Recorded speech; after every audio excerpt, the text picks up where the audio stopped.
ছোট্ট গ্রাম ছিল, সেখানে রিয়া নামের এক মেয়ে থাকত। সে জঙ্গলে ঘুরতে ভালোবাসত, কিন্তু গ্রামবাসীরা সবসময় তাকে সতর্ক করত যে সন্ধ্যার পর জঙ্গলে কখনো প্রবেশ করা উচিত নয়। জঙ্গলের ভয়ঙ্কর গল্পগুলো রিয়ার কৌতূহল আরো বাড়িয়ে দিত। একদিন সন্ধ্যায় সূর্য ডুবে যাওয়ার সময় রিয়া জঙ্গলের পাশে গিয়ে দাঁড়ালো। সে দেখল জঙ্গলের ভেতরে একটি হালকা আলো জ্বলছে। এই আলো অন্য কোনো আলোর মতো ছিল না, এবং সতর্কবার্তা উপেক্ষা করে রিয়া সেই আলো অনুসরণ করে জঙ্গলে ঢুকে গেল। জঙ্গলের গাছগুলো যেন ফিসফিস করে কথা বলছিল, তাদের ডালপালা যেন হাড়ের মতো তাকে ছুঁতে চাইছিল। যত গভীরে রিয়া ঢুকল, ততই অন্ধকার বাড়তে লাগল, এমনকি সে পথও দেখতে পাচ্ছিল না। আলো তাকে নিয়ে গেল একটি ছোট লুকানো খোলায়, যেখানে একটি প্রাচীন বেঁকা গাছ দাঁড়িয়েছিল। গাছের শাখাগুলো থেকে প্রতিটিতে একটি ছোট কম্পমান শিখা ছিল।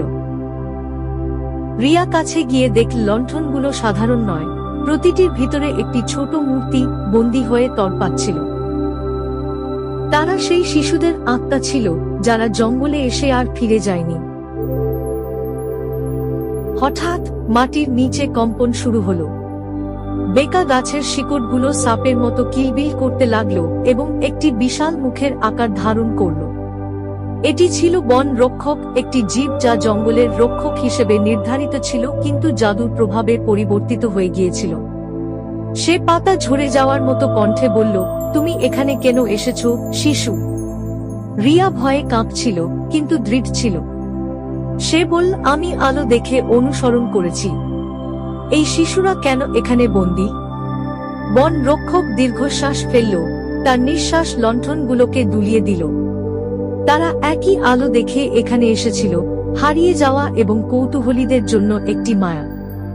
এখন তারা জঙ্গলে বন্দী হয়ে আছে, মুক্ত হতে পারছে না।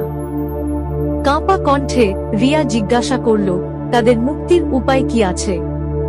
রক্ষকের চোখ অদ্ভুত আলোয় জ্বলছিল। শুধুমাত্র একটি বিশুদ্ধ হৃদয় এবং সাহসী আত্মা এই অভিশাপ ভাঙতে পারে।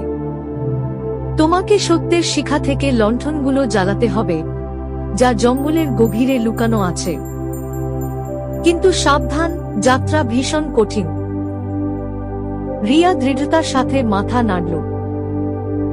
তাকে একটি ছোট রূপার চাবি দেওয়া হলো, যা তাকে সত্যের শিখার দিকে নিয়ে যাবে।